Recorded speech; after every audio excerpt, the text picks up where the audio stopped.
Welcome to Infidelity Tales Lab. We're grateful you've chosen to join us today. Tell us, which part of the world are you watching from? Big city? Small town? Country? We'd love to know. Now, let's dive into today's story. Chapter 1. Foundations of Glass. Russell Mercer built his life on precision. As an architectural engineer who transformed abandoned buildings into modern marvels, he understood the importance of a solid foundation. At 42, he had constructed what he believed was the perfect life: a successful firm, a spacious home in the suburbs of Portland, and a 15-year marriage to Valerie, who had once been his college sweetheart. Their wedding photo sat prominently on his office desk.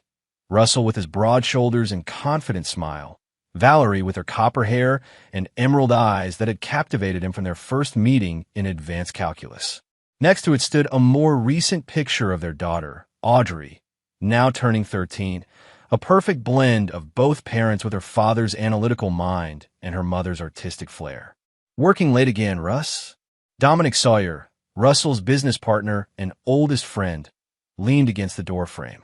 Audrey's birthday party is tonight. Just wrapping up the Riverside project details before I head home.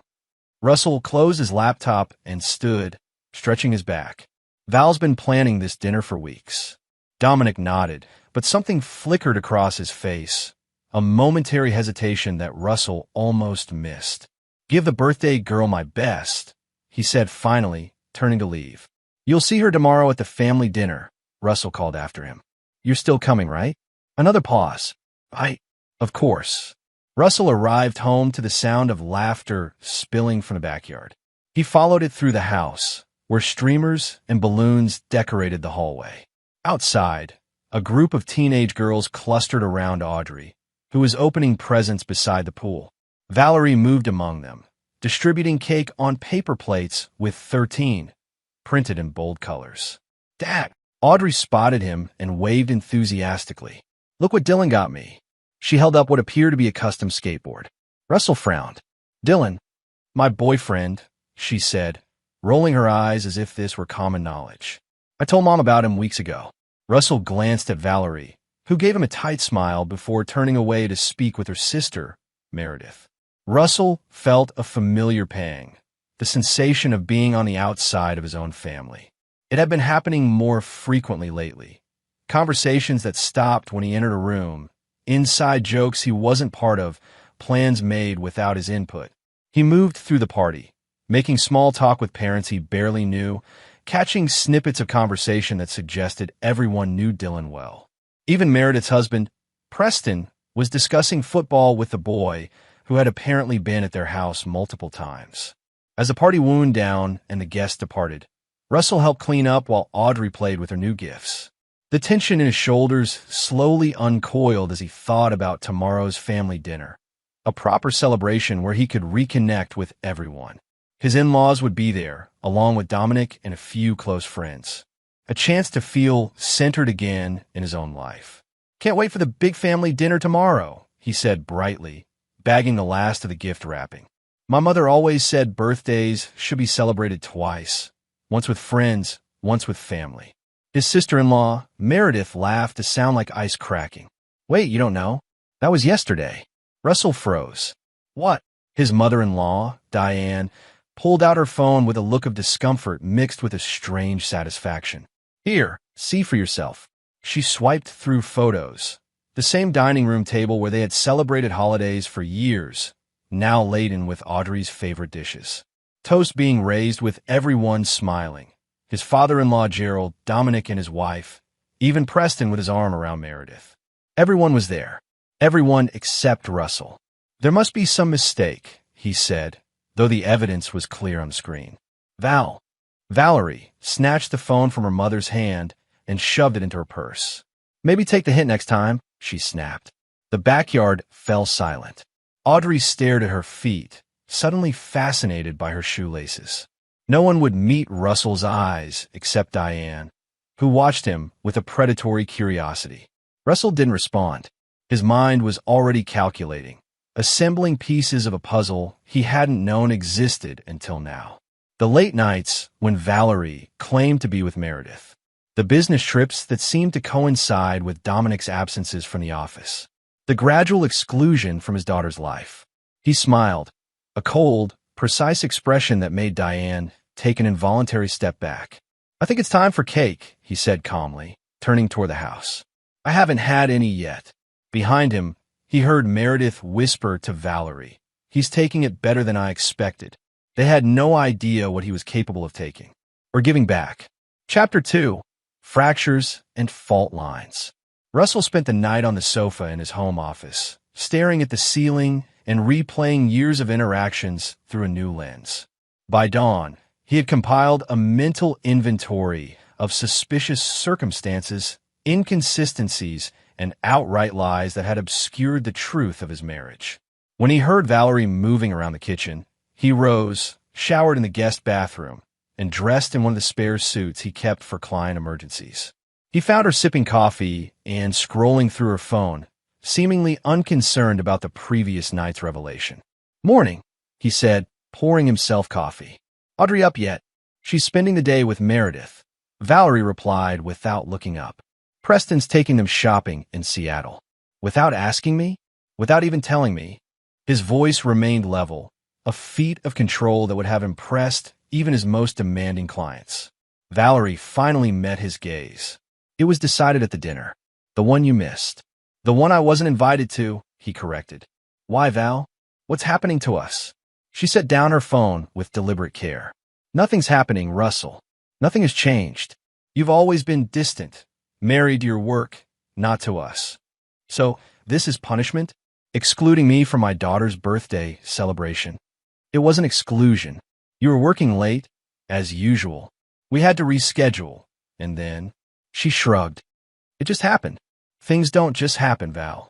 Not things like this." He leaned forward. "Is there someone else?" The question hung in the air for 3 heartbeats before she laughed. A brittle sound with no humor. "That's your explanation? That I must be cheating? God, Russell, maybe this is why I needed space from you.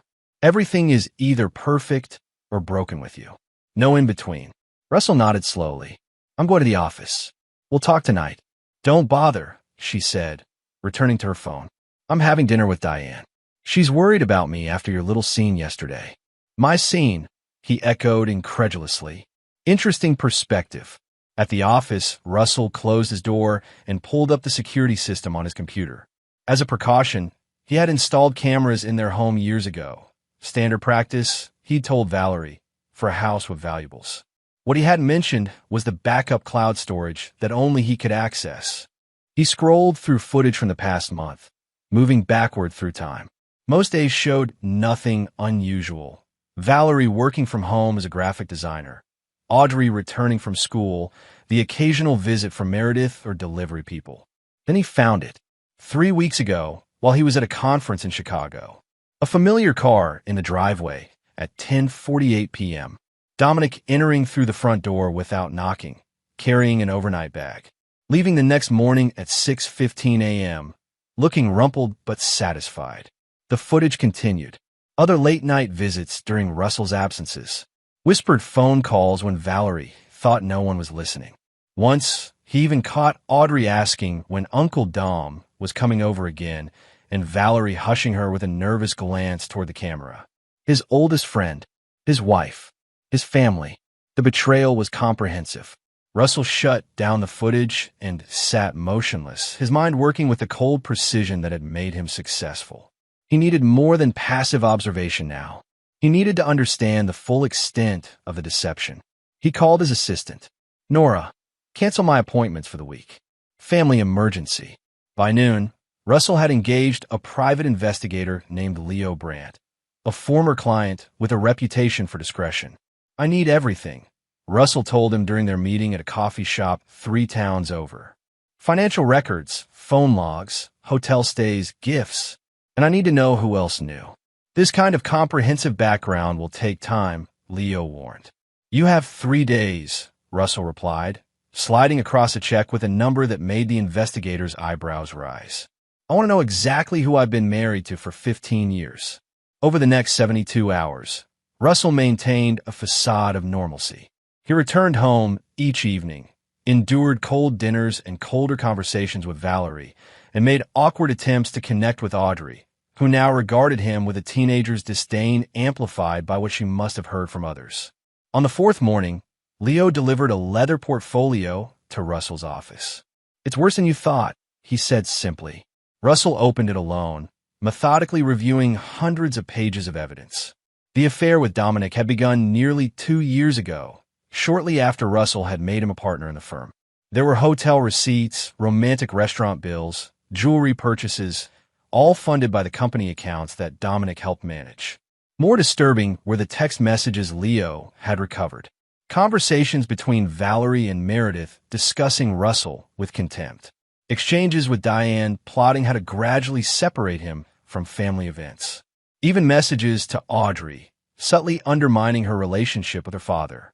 "He's just like your grandfather," Valerie had written to their daughter.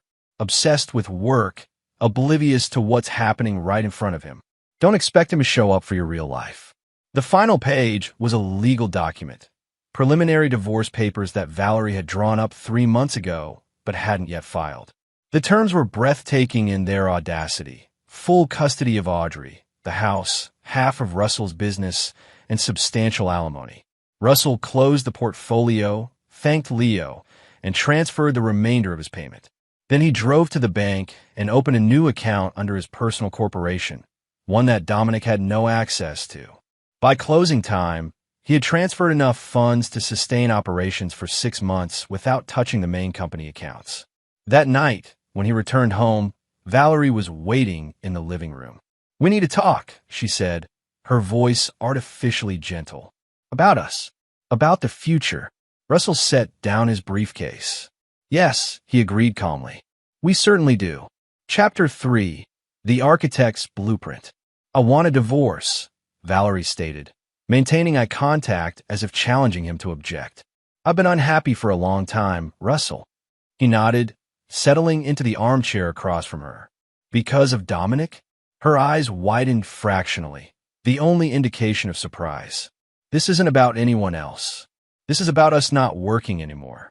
"Interesting," Russell said, opening his briefcase and removing Leo's portfolio. "Because I have extensive documentation suggesting otherwise." She stiffened. "You had me investigated?" "That's insane, Russell. This is exactly the controlling behavior I'm trying to escape." Rather than argue, he simply opened the portfolio and began laying out photographs. Valerie and Dominic entering hotel rooms, dining in secluded restaurants, embracing in what they thought were private moments. 2 years, Russell said quietly. "At least 2 years of my life built on lies." Valerie's composure cracked. "It just happened." "Things don't just happen," he interrupted, echoing their earlier conversation. "Not things like this." She changed tactics, her voice hardening. "Fine. Yes, Dominic and I are in love. He sees me, really sees me. When was the last time you looked at me as anything other than another project to perfect? And Audrey? Was turning my daughter against me also necessary for your happiness? She deserves to know what kind of man her father really is." Russell laughed, a sound so devoid of mirth that Valerie flinched. "And what kind is that exactly? The kind who works tirelessly to provide for his family? The kind who trusted his wife and best friend implicitly? Or perhaps you mean the kind who doesn't yet know what he's capable of when everything he values is stolen from him?" Fear flickered across Valerie's face before she masked it with disdain. "Are you threatening me? Because these divorce papers," she pulled out her own folder, "already account for emotional abuse." "I'm not threatening anything," Russell replied. "I'm simply informing you that I'm aware of the situation. Now, you mentioned divorce, and I agree it's necessary. But your terms are unacceptable." "You haven't seen my terms," she snapped. "Haven't I?" He extracted the draft divorce papers from his portfolio. "Filed under your maiden name with your attorney, Trevor Walsh. Quite ambitious, especially considering the prenuptial agreement you signed." Valerie paled. "How did you?" "I prefer to be thorough," Russell interrupted. "And speaking of thoroughness, I should mention that I've already consulted with the top 5 divorce attorneys in the state. Conflict of interest prevents them from representing you now." "That's dirty," she hissed. "No, Val. Dirty is conspiring with my in-laws to exclude me for my daughter's life. Dirty is embezzling from my company to finance your affair. Dirty is planning to take everything I've built while portraying me as an absentee father and husband. Valerie stood abruptly. You can't prove any of that. I don't need to prove it to know it's true, Russell said, closing his portfolio. But rest assured, I can prove whatever becomes necessary. Now, I suggest we handle this civilly. I'll have my attorney contact you with terms that reflect the prenuptial agreement. In the meantime, I'll be staying at the Harbor View Hotel. Running away? She sneered, regaining some confidence. Typical. Not running, Val. Planning. He stood and retrieved his briefcase. Oh, and you might want to warn Dominic. The firm's financial audit begins tomorrow. He left her standing in the living room, her face a mask of shock and rage. As he drove to the hotel, Russell made 3 calls. First to a locksmith to change the locks on his office, then to the company's accountant to initiate an emergency audit, and finally to a realtor to quietly list their vacation cabin, solely in his name, for immediate sale. By midnight, Russell had converted the hotel suite into a command center, with laptops, documents, and whiteboards filling the space. On the central board, he wrote 3 names: Valerie, Dominic, Diane. Beneath each, he began listing weaknesses, pressure points, and secrets that Leo had uncovered. For Valerie, it was her carefully constructed social image and her artwork, a series of sculptures she'd been working on for a gallery submission. For Dominic, his gambling debts and a DUI that Russell had helped expunge years ago. For Diane, her precarious financial situation that Valerie's father had kept hidden from everyone. Russell worked through the night, constructing a plan with the same methodical precision he applied to his architectural projects. By dawn, he had a blueprint for a different kind of demolition, one that would leave no visible scars, but would collapse the foundations of those who had betrayed him. When his phone rang at 6 a.m., he answered without checking the caller ID. Russell, Dominic's voice was cautious, hesitant. Val called me. We need to talk. Yes, Russell agreed, surveying his completed plan. We certainly do. Chapter 4, Opening Gambit. The conference room of Mercer and Sawyer Architectural Engineering felt smaller than usual as Russell sat at the head of the oval table, facing Dominic across its polished surface. Between them lay financial reports, project files, and client contracts, the anatomy of the business they had built together over a decade. An audit? Dominic's voice strained for casualness. Seems excessive for a routine financial review. Russell smiled thinly. Nothing routine about embezzlement, Dom. Embezzle. Dominic's face flushed. That's a serious accusation. It's not an accusation yet, Russell replied, flipping open a folder. Just an observation about certain irregularities. Hotel rooms in Boston when you were supposedly meeting clients in Chicago. Jewelry purchases classified as client appreciation gifts. Restaurant bills for 2 coded as business dinners. Dominic swallowed. I can explain. I'm sure you can, Russell interrupted. And you'll have plenty of opportunity when the forensic accountants arrive this afternoon. Russell, come on. We've been friends for 20 years. Were we? Russell leaned forward. I thought so. Until I saw the footage of you entering my home at night while I was away. Until I read your messages to my wife planning my daughter's birthday dinner. The one I wasn't invited to. Dominic paled. It's not what you think. It never is it? Tell me, was it worth it? Betraying me for Val. I love her, Dominic said finally, a note of defiance entering his voice. I've always loved her, even before you met her in college. Russell absorbed this new information with unsettling calm. Fascinating. So this has been brewing for, what, 20 years? No, I respected your marriage. I never would have. Dominic stopped himself. Never would have what? Pursued her if she hadn't been unhappy? If I hadn't been such a terrible husband? Russell's voice remained steady. Save the justifications. I'm not interested in why you did it. Only in what happens next. Which is what, exactly? Dominic asked, wariness replacing defensiveness. Russell slid a document across the table. Your resignation, effective immediately. You'll sell your partnership shares back to me at the original purchase price. No appreciation. In exchange, I won't press charges for the financial improprieties. You're blackmailing me. I'm offering you a way out that doesn't involve prison, Russell corrected. Your choice. Dominic stared at the document, then at Russell. And what about Val? My wife is no longer your concern. If you hurt her, I don't hurt people, Dom. I simply ensure they experience the natural consequences of their choices. Russell checked his watch. You have until the accountants arrive at 2 o'clock. Then this offer expires.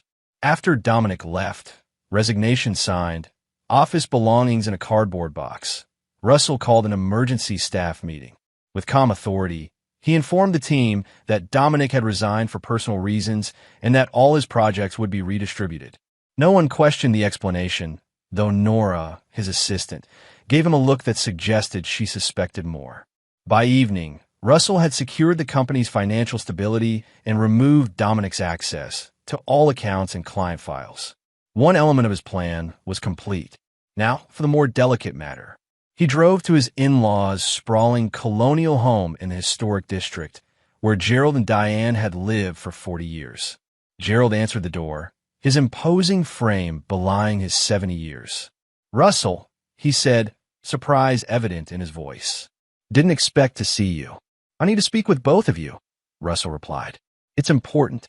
Inside, Diane was arranging flowers in the living room, her spine stiffening when she saw Russell. Well, this is unexpected. Valerie's not here. I know, Russell said, taking a seat uninvited. I came to see you.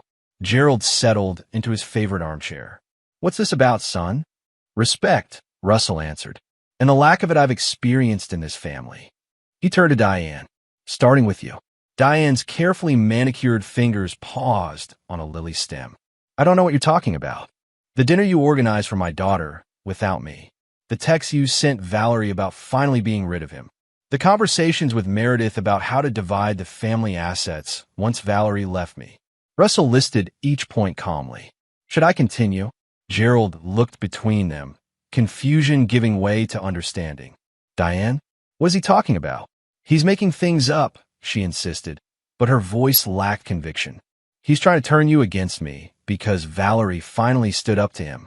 Interesting interpretation, Russell mused. Gerald, did you know that Diane has been withdrawing money from your retirement account for the past 3 years? About $300,000 in total. The color drained from Diane's face. That's a lot, is it? Russell produced a bank statement from his pocket and handed it to Gerald. Your accountant was quite helpful when I mentioned potential financial elder abuse. Gerald scanned the document, his expression hardening. Diane, is this true? I had expenses, she said defensively. Family needs that you wouldn't understand. Like funding Valerie's affair with Dominic? Russell suggested. Or perhaps the gambling debts Preston accumulated that Meredith couldn't cover? Gerald's hands trembled as he set down the statement. I want you both out of my house. Now, Gerald, please, Diane began. Out, he thundered, rising from his chair with surprising agility. Russell, we'll discuss this tomorrow. I need time to process. Russell nodded, standing. Of course. I just thought you should know what's been happening in your own home. He paused at the door. And Gerald, I've instructed my attorney to help you secure your accounts. Free of charge. As he drove away, Russell watched in the rearview mirror as Diane frantically called someone on her phone, pacing on the front porch while Gerald closed the curtains against her. The second domino had fallen. Later that night, in his hotel room, Russell received a text from Valerie. What have you done? Mom's hysterical. Dominic's not answering his phone, and Meredith says Preston is talking about leaving town. Stop this now. Russell didn't reply. Instead, he placed a call to a gallery owner in Seattle, an old client who owed him a favor. Boyd? Russell Mercer. Remember that exhibition space we discussed? I'd like to make a substantial donation to secure it for a very specific artist. Chapter 5. The Queen's Sacrifice. The invitation arrived at Russell's hotel suite by courier. Embossed cream cardstock announcing the opening of a new exhibition at the Westlake Gallery in Seattle.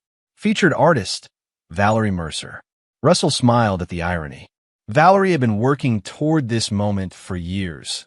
Her debut as a serious sculptor, stepping out from the shadow of her commercial graphic design work. What she didn't know was that Russell had arranged it all, pulling strings with Boyd Winters, the gallery owner who had designed the foundation for Russell's first major project. The exhibition was scheduled for Friday evening, just 3 days away. Phase 2 of his plan was unfolding perfectly. That afternoon, Russell visited Audrey at school, signing her out for a family appointment. The school counselor gave him a sympathetic look as they left. "Your mom told you about the separation," Russell said as they drove toward the coast.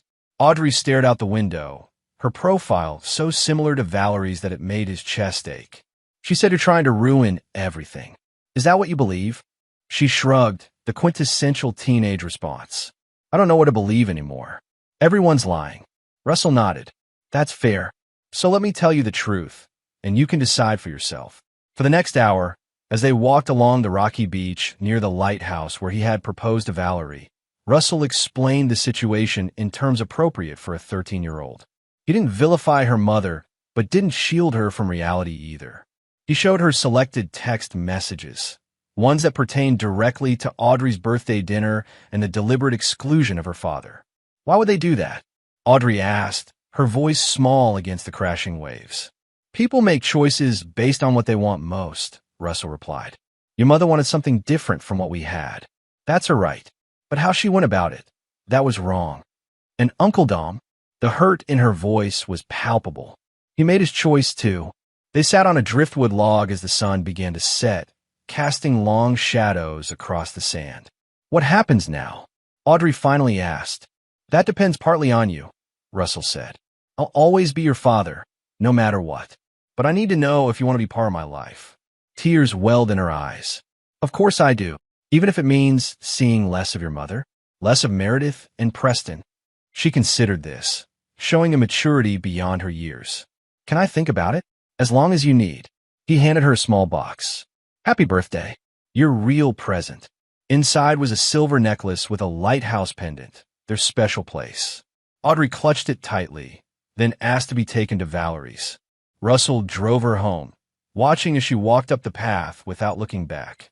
It hurt, but he understood. She needed time to reconcile the conflicting narratives of her life. The next day, Russell executed the third phase of his plan. He contacted Trevor Walsh, the attorney Valerie had consulted about divorce. "I understand you're representing my wife," Russell said when they met in Walsh's downtown office. Walsh, a sharp-featured man with calculating eyes, neither confirmed nor denied. "What can I do for you, Mr. Mercer?" "You can advise your client that I'm amenable to an equitable division of assets, provided certain conditions are met." Walsh raised an eyebrow. "Such as?" Russell slid a folder across the desk. "These are my terms. They're non-negotiable." The attorney scanned the documents, his expression revealing nothing.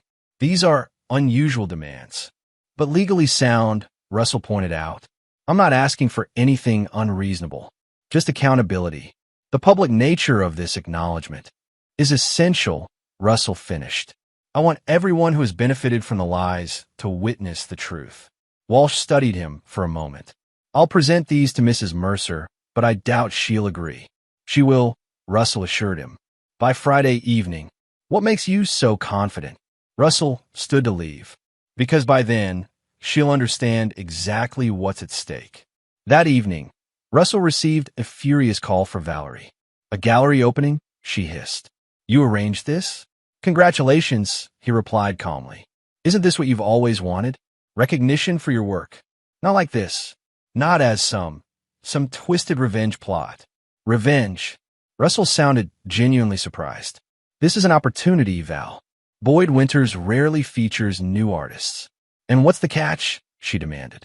"There's always a catch with you." "No catch. Just an invitation. I'll be there, of course, to support your work." "Stay away from my exhibition," she warned.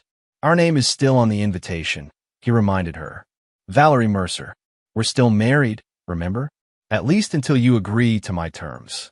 He ended the call before she could respond. Then he made another call to Gerald. "I'd like you to accompany me to Valerie's exhibition on Friday," Russell said without preamble. Gerald's voice was tired. "Diane's already planning to attend, with Meredith and Preston." "I know. That's why I'm asking you to come with me instead." A pause. "Why should I?" Because you deserve to see the full picture before deciding where your loyalties lie. Another longer pause. What time should I be ready? The pieces were aligning perfectly. Russell returned to his board, where Valerie, Dominic, and Diane's names were now joined by Meredith and Preston. Under each, he had noted actions taken and reactions observed. Only one element remained unaddressed: the sculptures themselves. Russell made a final call to Boyd Winters. Has the collection been delivered? He asked. Yesterday, Boyd confirmed. You were right about their quality. Provocative work. And my special request. The lighting is being installed as we speak. It'll be exactly as you specified. Russell thanked him and hung up, a sense of anticipation building. Friday would bring everything full circle. The day of the exhibition arrived with a clarity that seemed appropriate for what was to come. Russell dressed with particular care. A charcoal suit, crimson tie, Valerie's favorite color on him, and the cufflinks she had given him on their 10th anniversary. He collected Gerald at 6, noting the older man's haggard appearance. Difficult few days? Russell asked as they drove to Seattle. Gerald nodded grimly. Diane's moved in with Meredith. She's claiming I've lost my mind, that you've manipulated me. And what do you believe? I believe my bank statements, Gerald replied. And the private investigator I hired confirmed everything else you told me.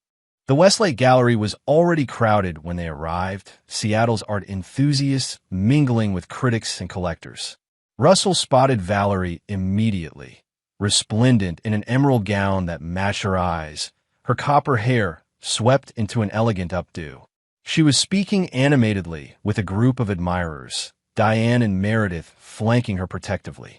Let's get a drink, Russell suggested to Gerald, steering him toward the bar set up in the corner. As they waited, Russell surveyed the room, noting the positions of Valerie's sculptures, 7 pieces arranged strategically throughout the space. Each was illuminated by precisely positioned spotlights, just as he had requested. Boyd Winters approached them, hand extended. Russell, glad you can make it. And you must be Mr. Reynolds, Valerie's father. An honor to meet you, sir. Gerald shook his hand mechanically. Quite a turnout. Indeed, your daughter's work has generated significant buzz. The series title, Betrayed Trust, really resonates with people. Russell suppressed a smile. Valerie had always been transparent in her art, even when she thought she was being subtle. If you'll excuse me, Boyd said, it's almost time for the formal introduction. As Boyd moved to the center of the gallery, Russell guided Gerald to a position with an unobstructed view of all 7 sculptures. The crowd quieted as Boyd welcomed everyone and began to extol Valerie's artistic vision. In Betrayed Trust, Valerie Mercer explores the complex dynamics of human relationships through abstract forms that nonetheless convey powerful emotions, Boyd announced. Each piece represents a facet of betrayal. The lies we tell, the truths we hide, the masks we wear. Valerie stepped forward to appreciative applause, her smile radiant until she spotted Russell and Gerald. Her expression faltered momentarily before she recovered. Thank you all for coming, she began. This collection represents 2 years of work inspired by, she hesitated, by personal experiences and observations. Russell raised his glass to her in a silent toast, his gaze unwavering. She looked away quickly, continuing her prepared remarks about artistic process and emotional authenticity. As she spoke, Russell reached into his pocket and pressed a small remote control. Instantly, the lighting in the gallery shifted, subtly at first, then more dramatically as ultraviolet elements activated within each spotlight. The sculptures began to transform. Invisible elements painted with UV-reactive pigments, added during the installation under Russell's direction, emerged across each piece. Words, dates, snippets of text messages, hotel receipts, all the evidence of Valerie's affair with Dominic and the conspiracy to exclude Russell from his family, rendered in glowing script across the very art that was meant to be her triumph. Gasps rippled through the crowd as the hidden messages became apparent. Valerie stopped mid-sentence, her face draining of color as she realized what was happening. "What is this?" she whispered, loud enough for those nearest to hear. Russell stepped forward. "It's the truth, Val. illuminated for everyone to see, just like your art was meant to do. Diane moved toward them, fury in her eyes. You monster! How dare you ruin her moment? I didn't create these messages, Russell replied calmly. I merely made them visible. Every word is authentic, straight from your phones, your emails, your secret conversations. The gallery had fallen silent, the audience transfixed by the unfolding drama and the transformed sculptures. Critics were already photographing the pieces, murmuring about meta-commentary and performance art about betrayal within betrayal. Gerald stood rigid beside Russell, his gaze fixed on a sculpture where his wife's messages about diverting his retirement funds were now clearly visible. My God, he murmured. Meredith pushed through the crowd, dragging a reluctant Preston behind her. This is slander. You'll be hearing from our lawyers. Nothing slanderous about the truth, Russell countered. But feel free to explain to a judge how the text, Russell needs to be bled dry in the divorce, was taken out of context. Valerie finally found her voice, addressing the stunned audience. I apologize for this interruption. My husband and I are going through a difficult separation, and this is his idea of revenge. Not revenge, Russell corrected. Accountability. You want a recognition for your work, Val? All of it. He turned to Boyd. Mr. Winters, I believe we discussed a special prize for the collection if purchased in its entirety. Boyd, professional to the core despite the chaos, nodded. $200,000 as agreed. I'll take them, Russell said, producing a cashier's check. Consider it a divorce settlement. Valerie's eyes widened. You can't do this. Actually, I can.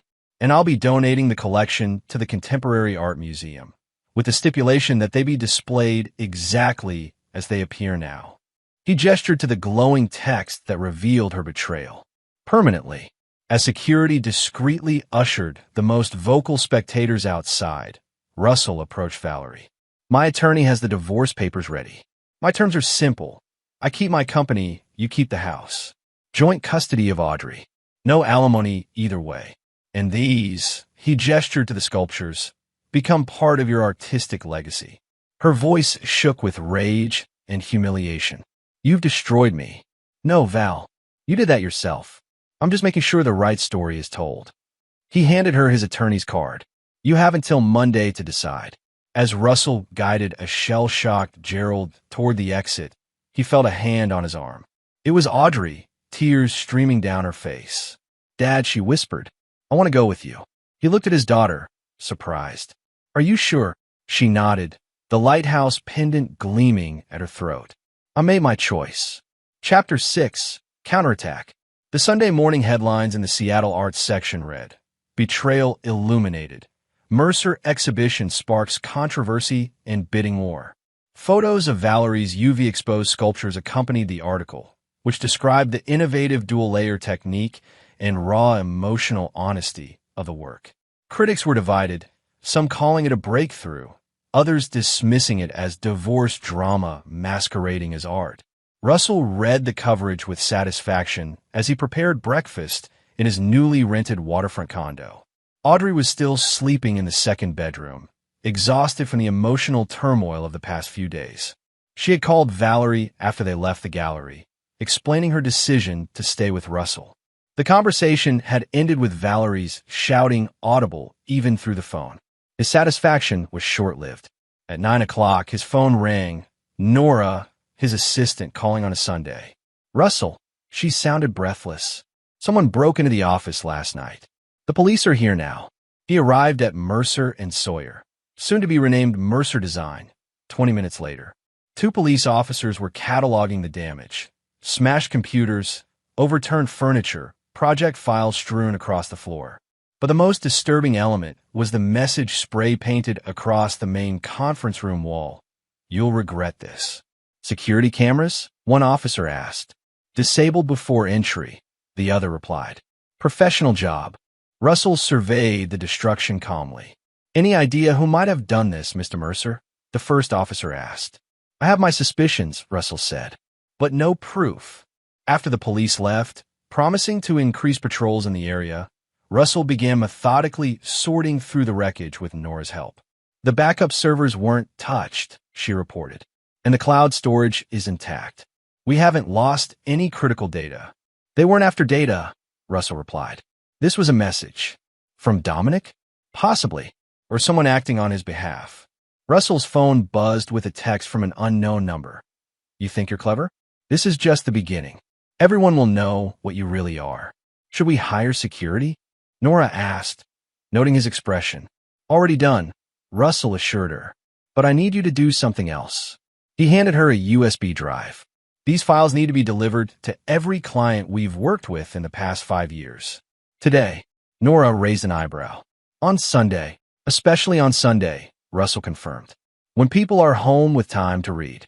While Nora handled the digital distribution, Russell drove to Preston and Meredith's house in the suburbs. A for sale sign already stood in the front yard, their hasty reaction to the gallery incident. He parked across the street and waited. Within an hour, a taxi arrived, and Preston emerged from the house with multiple suitcases. He kissed Meredith goodbye on the porch, his body language suggesting this wasn't a joint trip. Russell waited until the taxi pulled away before approaching. Meredith spotted him immediately, her expression hardening. Get off my property, she snapped. Technically, it's the bank's property, Russell corrected. At least according to the foreclosure notice that will arrive tomorrow. Meredith blanched. What are you talking about? Preston's gambling debts. The ones you've been covering with money from your mother, who got it from your father's retirement account. Russell leaned against the porch railing. I bought the debt this morning. That's impossible. Those are private loans. Not so private when they're from offshore entities eager to avoid scrutiny. They were quite happy to sell to a legitimate businessman for 80 cents on the dollar. Meredith's composure cracked. What do you want from me? Haven't you done enough? Actually, no, Russell replied. You helped orchestrate my exclusion from my daughter's life. You encouraged Valerie's affair. You laughed at that dinner, the one I wasn't invited to. It was just a dinner, she protested. It was a symbol of something much larger, Russell corrected. And now you have a choice. Pay the debt in full by Friday or lose the house. That's $500,000. Where am I supposed to get that kind of money? Russell shrugged. Not my problem. Though I hear the gallery showing was quite successful. Perhaps your sister could help, if she's still speaking to you after you convinced her to destroy her marriage. He turned to leave, then paused. Oh, and Preston left the country, by the way. Mexico, based on the ticket, I saw him checking online yesterday. I don't think he's planning to come back. Meredith's face crumpled. You're a monster. No, Russell replied calmly. I'm an architect.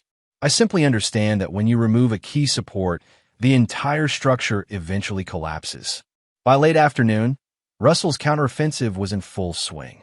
The files Nora had distributed contained evidence of Dominic's financial mismanagement and unprofessional conduct, carefully curated to protect client confidentiality while making it clear that Mercer Design was under new, more reliable management. The response was immediate, clients calling to confirm they would stay with Russell, expressing shock at Dominic's behavior. As dusk fell, Russell received another call from Valerie. The museum rejected the sculptures, she said without preamble, her voice thick with barely contained fury. No reputable gallery will touch my work now. Are you satisfied? Not yet, Russell answered honestly. But I'm getting there. Meredith called me. What you did, buying Preston's debts, that's beyond cruel. Is it? I consider it appropriate. Actions have consequences, Val. Even yours. A pause. What will it take to end this? Just tell me. I already have. Sign the divorce papers on my terms. Publicly acknowledge what you did. And then we can all move forward. I'll be destroyed professionally. Socially, so was I, Russell reminded her. The difference is I didn't deserve it. After disconnecting, Russell checked on Audrey, who was completing homework at the dining table. Everything okay? He asked. She nodded tentatively. Mom keeps calling. And Grandma Diane. You don't have to talk to them if you don't want to. I know. She chewed her lip. Dad, are you going to forgive Mom? Eventually, Russell considered the question carefully. Forgiveness isn't always the point, Audrey. Sometimes accountability is more important. But it hurts so many people. Grandpa Gerald, Uncle Preston, everyone. They hurt themselves, Russell corrected gently. They made choices knowing they were wrong, believing there would be no consequences. That's not how the world works. Audrey nodded slowly. Like in physics, every action has an equal and opposite reaction. Exactly. Russell smiled at his daughter's insight. The question isn't whether there will be a reaction, but what form it takes. Later that night, as Audrey slept, Russell received a final text from Valerie. Fine. I'll sign your papers. But this isn't over. He smiled at the empty threat. Of course it wasn't over. It was merely entering its final phase. Chapter 7. Endgame. The law offices of Harrington and Blake occupied the 32nd floor of a downtown high-rise, offering panoramic views of the city skyline and harbor beyond. Russell arrived 15 minutes early for the divorce mediation, dressed in a steel gray suit that matched the overcast sky outside. Cynthia Blake, his attorney, greeted him in the reception area. "They're already here," she murmured. "All of them." Russell raised an eyebrow. "All?" "Valerie, her attorney, Dominic, Diane, Meredith. Even your father-in-law." "Interesting," Russell mused. "An audience for the finale." Cynthia studied him. "Are you sure about these terms? We could push for more, given the circumstances." "The terms are perfect," Russell assured her. "This isn't about money." They entered the conference room, where the tension was palpable. Valerie sat beside Trevor Walsh, her face a mask of cold dignity despite the dark circles under her eyes. Dominic sat behind them, while Diane and Meredith clustered together on the opposite side. Gerald sat alone at the far end of the table, separate from everyone. "Mr. Mercer," Walsh began formally, "my client has agreed to your proposed settlement terms, with one addition." He slid a document across the table. "A non-disclosure agreement. For all parties." Russell skimmed the document, then passed it to Cynthia without comment. She read it thoroughly before speaking. "This NDA would prevent my client from discussing the circumstances of the divorce with anyone," she observed, "including the events at the gallery exhibition." "Precisely," Walsh confirmed. "What's done is done, but there's no need for further public airing of private matters." Russell leaned forward. "I understand the desire for discretion, but I have a counter-proposal." He removed a folder from his briefcase. A public statement, jointly issued, acknowledging the facts of the situation. Valerie's composure finally broke. "You want me to publicly confess to an affair? To humiliate myself even further?" "I want the truth acknowledged," Russell corrected, "by everyone involved." Diane scoffed. "This is absurd. You've had your revenge, Russell. The gallery, the sculptures, buying Preston's debt. Isn't that enough?" "It would be," Russell agreed, "if this were about revenge. But it's not. It's about accountability." "Bullshit," Dominic interjected, speaking for the first time. "This is about control. It always has been with you, Russell. Everything perfect, everything in its place, including your wife." Russell turned to face his former friend. "Is that how you justified stealing from me, Dom? By telling yourself I somehow deserved it?" "You weren't there for her," Dominic insisted. "You were building your precious company, your reputation. She was alone. She was my wife," Russell replied simply. "And you were my friend." Walsh cleared his throat. "Perhaps we should focus on the agreement at hand." "No," Russell interrupted. "Let's be clear about why we're here. This isn't just about Valerie's affair or Dominic's betrayal. It's about a systematic effort to exclude me from my family, to turn my daughter against me, to prepare for a divorce designed to destroy me professionally and financially." He looked at each person in turn. Diane, who encouraged the affair and helped divert Gerald's retirement funds. Meredith, who hosted the clandestine meetings and convinced Preston to lie for her sister. Dominic, who embezzled from our company to finance his relationship with my wife. And Valerie, who orchestrated it all. The room fell silent. Gerald, who had remained quiet until now, finally spoke. "Is this true, Diane? All of it?" Diane couldn't meet his gaze. "Gerald, please. You don't understand." "I think I do," he said heavily. "I think I finally do." Russell removed the public statement from his folder and placed it on the table. "One signature from each of you acknowledging your role. Then we file the divorce agreement as written, and we all move forward. And if we refuse?" Meredith challenged. "Then I release everything," Russell said simply. "Every text, every email, every bank record. To the press, to your employers, to your friends. Total transparency. Trevor Walsh examined the statement. This is remarkably restrained, given the circumstances. No specific details of the affair, no mention of financial improprieties. Just acknowledgement of betrayal of trust and actions taken to undermine the marriage. As I said, this isn't about humiliation, Russell reiterated. It's about truth. Valerie studied him, truly seeing him perhaps for the first time in years. Why does this matter so much to you? The truth is already out there. The gallery, the sculptures. Because lies have power until they're acknowledged by those who told them, Russell replied. I won't live in a world where you get to rewrite history, where Audrey grows up believing I was the villain in this story. A heavy silence fell over the room. Finally, Valerie reached for a pen. Fine. If this ends it, I'll sign. One by one, they added their signatures. Dominic reluctantly, Diane with barely suppressed fury, Meredith with tears streaming down her face. Gerald signed last, his hand steady despite everything. It's done, Walsh announced, collecting the document. We'll file the divorce agreement today. It will be final in 90 days. As the others filed out of the conference room, Gerald approached Russell. I wanted you to know, I filed for divorce as well. Some betrayals can't be forgiven. Russell nodded. I'm sorry it came to this. Don't be, Gerald replied. The truth hurts, but lies destroy. You taught me that. He extended his hand. I hope you'll still allow me to see Audrey. Of course, Russell assured him, shaking his hand. You're still her grandfather. Last to leave was Valerie, hovering at the doorway after everyone else had gone. You've won, she said quietly. Destroyed us all. I hope it brings you peace. Russell considered her words. This wasn't a competition, Val. It was a correction. And us. 15 years just erased. Not erased, he countered. Redefined. We'll be co-parents to Audrey. Nothing more. She nodded slowly. You know, I did love you once. Very much. I believe you, Russell said. But love without respect isn't love at all. It's just another lie we tell ourselves. As Valerie left, Cynthia returned with the filed divorce papers. Congratulations, she said. You're almost a free man. Russell stared out at the skyline, watching storm clouds gathering over the harbor. Freedom was never the goal, he replied. Just clarity. Chapter 8. Reconstruction.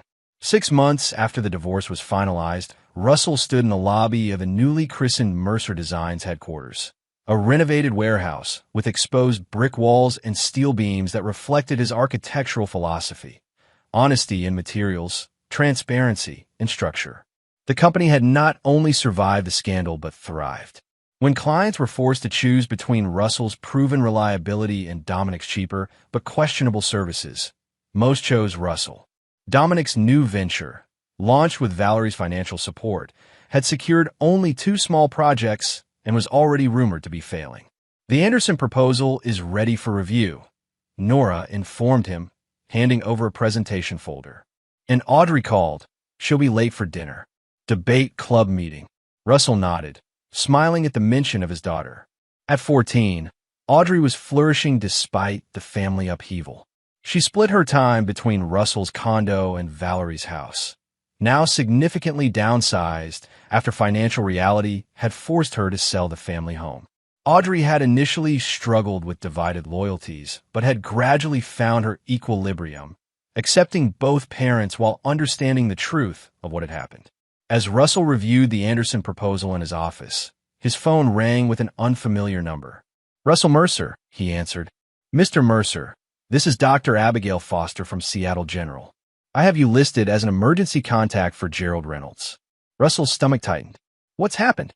Mr. Reynolds suffered a stroke this morning. He's stable, but he's asking to see you. 30 minutes later, Russell stood beside Gerald's hospital bed. The once imposing man looked diminished against the white sheets, though his eyes remained alert. Didn't mean to disrupt your day, Gerald said, his speech slightly slurred from the stroke. Family comes first, Russell replied simply.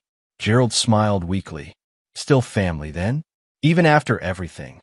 Some bonds transcend mistakes, Russell acknowledged. And you were more a father to me than my own ever was. They sat in comfortable silence for a moment before Gerald spoke again. Diane's contesting the divorce. claiming I'm not of sound mind. I'll have Cynthia call you. She knows specialists who can help establish competency. Thank you. Gerald hesitated. I saw Valerie yesterday. She seems lost. Russell didn't respond immediately. He had deliberately maintained minimal contact with Valerie, interacting only regarding Audrey's schedule and needs. The public statement had done its work. Their social circle now understood what had happened, without salacious details, but with enough clarity to prevent Valerie from portraying herself as the victim. Her art career had stalled after the gallery incident, though a few smaller venues had recently shown interest in her work. She made her choices, Russell finally said. Now she lives with them, as we all do, including you. Gerald asked, what choices are you living with? Russell considered the question. The choice to prioritize truth over comfort, justice over peace. And has it brought you happiness? Happiness wasn't the goal, Russell replied. But I sleep better now.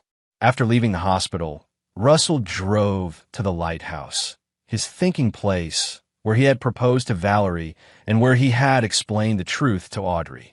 The late afternoon sun cast long shadows across the rocky beach as he walked along the shore, contemplating Gerald's question more deeply.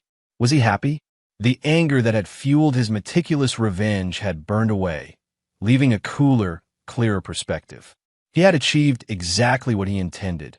Accountability for those who betrayed him, preservation of his relationship with Audrey, and professional continuity. By those measures, he had succeeded completely. Yet something remained unresolved, not with Valerie or Dominic or the others, but within himself. The architect in him recognized that demolition was only the first step in rebuilding. The question was, what would he build now? His phone vibrated with a text from Audrey. Debate 1. Can we celebrate at Luigi's? Russell smiled, typing back, absolutely. Meet you there at 7. As he walked back to his car, he passed a woman photographing the lighthouse. She lowered her camera as he approached, revealing an open, intelligent face framed by dark curls. Perfect timing, she said, gesturing toward the horizon. The light's amazing right now. Russell followed her gaze to where the setting sun transformed the clouds into a canvas of amber and gold. It is, he agreed.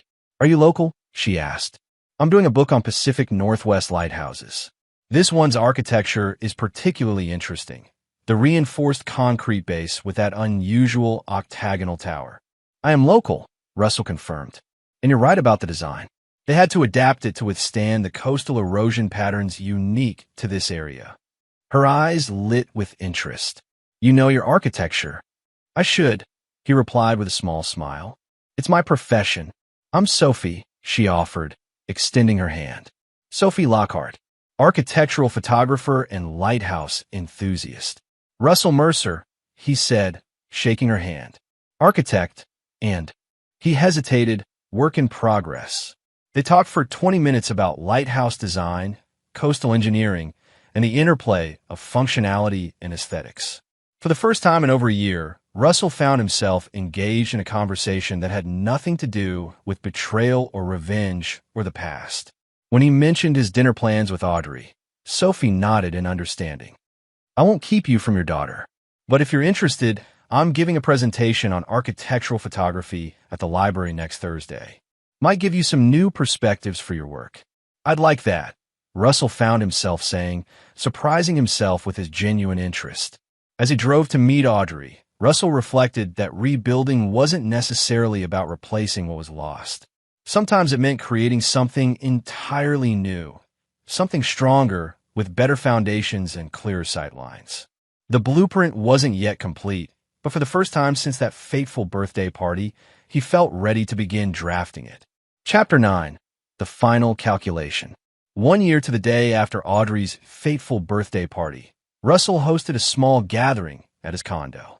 Gerald was there, mostly recovered from his stroke, engaged in animated conversation with Sophie about her latest book project. Audrey flitted between the adults, now 15 and growing into a poised young woman with her father's analytical mind and emerging confidence. Russell observed them from the kitchen as he prepared coffee, feeling a sense of peace that had been elusive for so long. The past year had brought significant changes, Gerald's divorce from Diane had finally been settled. Audrey had adjusted to her new normal between two households, and Russell's firm had expanded with 3 new architects joining the team. His phone buzzed with a text from Nora. Sawyer Design officially filed for bankruptcy today. Thought you should know. Russell absorbed this information without surprise. Dominic's venture had been struggling for months, unable to secure major clients despite drastically undercutting competitors' bids. According to industry gossip, Dominic had grown increasingly desperate, cutting corners on materials and design safety to compensate for his financial shortfall. Another text followed. Also, V was at the office earlier. Left something for you. This was unexpected. Russell and Valerie maintained strict boundaries, communicating only about Audrey through scheduled calls or emails. She had never visited his office. Everything okay? Sophie asked, appearing in the kitchen doorway. Over the past 6 months, she had become an increasingly important part of Russell's life. First as a friend who shared his passion for structural integrity and design philosophy. Then as something more. Yes, he assured her. Just work. She studied him with the same attention she gave to her photographic subjects. Russell Mercer, you're a terrible liar, which is actually one of your better qualities. He smiled, conceding the point. Apparently Valerie left something in my office today. Sophie nodded. Curious timing. My thoughts exactly. After the gathering ended and Audrey left for her weekend with Valerie, Russell drove to the office. A small package sat on his desk, wrapped in simple brown paper with his name written in Valerie's distinctive hand. Inside was a miniature sculpture, a perfect replica of their old house, but with a significant alteration. The structure was split down the middle, revealing the interior. On one half, the rooms were in disarray, furniture overturned, walls cracked. On the other half, everything was meticulously ordered, rebuilt, strengthened. A note accompanied it. I understand now what you meant about foundations. V. Russell studied the piece, appreciating the craftsmanship and the message it conveyed. It wasn't an apology, not exactly, but it was an acknowledgement. Something he had demanded a year ago and now finally received, without conditions or audience. He placed the sculpture on his desk beside the family photo he still kept, a reminder of what had been lost and what had been gained through its loss. The next morning, Russell received a call from Dominic. He almost declined it, but curiosity won out. Russell. Dominic's voice was rough, diminished from the confident tones of their partnership days. I need to talk to you. I'm listening, Russell replied neutrally. My company's finished. You know that, I assume. I heard. A deep breath on the other end. I'm leaving town, starting over somewhere else. Good luck with that, Russell said, meaning it. Before I go, Dominic hesitated. I wanted to say I was wrong. About you, about everything. You didn't deserve what we did. The admission hung in the air between them, unexpected and years too late. No, Russell agreed. I didn't. I've lost everything, Dominic continued. The business, Valerie. She ended things months ago. My reputation. You won completely. This wasn't about winning, Russell corrected him. It was about consequences. Well, I've certainly experienced those. A bitter laugh. I just wanted to ask, are we ever square? Will there ever be a point where you consider this finished? Russell considered the question carefully. It was finished the day you all signed that statement. Everything since then has been the natural result of choices made long before. So you're not still orchestrating things against me? Against us? I haven't needed to, Russell replied honestly. The truth has its own momentum. After disconnecting, Russell sat at his desk, contemplating this latest development. Dominic leaving town. Valerie's tacit acknowledgement. The pieces of his calculated revenge had fallen exactly as he designed, the structure collapsing under its own weight once the support of lies was removed. That evening, Russell took Sophie to the lighthouse. As they walked along the shore, he found himself recounting Dominic's call, something he hadn't planned to share. And how do you feel about it? She asked when he finished. About all of it, now that it's played out as you intended? Russell considered her question more deeply than he had Gerald's similar one a year earlier. I don't regret my actions, he said finally. They needed to be held accountable. But I'm ready for it to be truly over, to focus on building rather than demolishing. Is that possible, do you think? to completely move beyond it. Not completely, he acknowledged. It's part of my foundation now. But foundations are meant to be built upon, not lived in. Sophie smiled, linking her arm through his. That's very architectural of you. Occupational hazard. He returned her smile. Speaking of architecture, there's something I've been wanting to discuss with you. A joint project of sorts. Her eyes lit with interest. What kind of project? A renovation, he replied. The lighthouse keeper's cottage has been abandoned for years. I've acquired the property and preliminary approval to restore it, with modern updates while preserving its historical significance. That sounds fascinating, Sophie said. But why a joint project? Because I thought it might be somewhere we could eventually share, Russell answered, watching her reaction carefully. If that's something you might consider. Sophie's expression softened. Russell Mercer, are you asking me to move in with you? In a hypothetical restored lighthouse cottage. I'm asking if you'd like to help design our future, he clarified. The specifications are negotiable. She laughed, a warm, genuine sound that contrasted sharply with the cold, calculated laughter he remembered from that birthday party a year ago. I like that very much. As they continued their walk, Russell reflected on the journey from that moment of shocking betrayal to this point of new beginning. He had not forgiven those who betrayed him. That had never been his intention. But he had built something stronger from the ruins, a clearer understanding of loyalty, a deeper bond with Audrey, a more honest relationship with Gerald, and now a future with Sophie based on mutual respect and shared values. The lighthouse beams swept across the darkening water, illuminating the path ahead momentarily before returning to darkness, then light again. A rhythm of revelation and shadow, clarity and mystery, not unlike the pattern of human relationships. Russell had always preferred clarity, even when the truth was painful. It was why he couldn't simply walk away when the betrayal was revealed, why he'd methodically ensured that everyone faced the consequences of their actions. You're thinking very loudly, Sophie observed, squeezing his arm gently. Just appreciating the view, Russell replied, looking not at the lighthouse, but at her. Some might call what he'd done revenge, he reflected. Perhaps it was. But it was also justice, cold and precise, like the architectural calculations that ensured a structure would stand against any storm.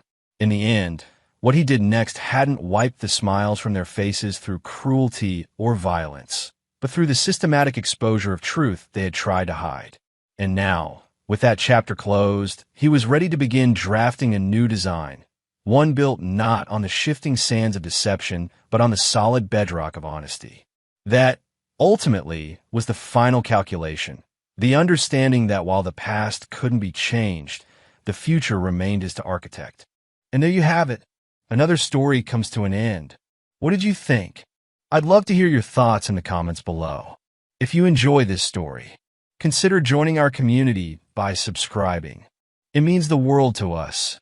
For more stories like this one, check out the recommended videos on screen, and I'll see you there.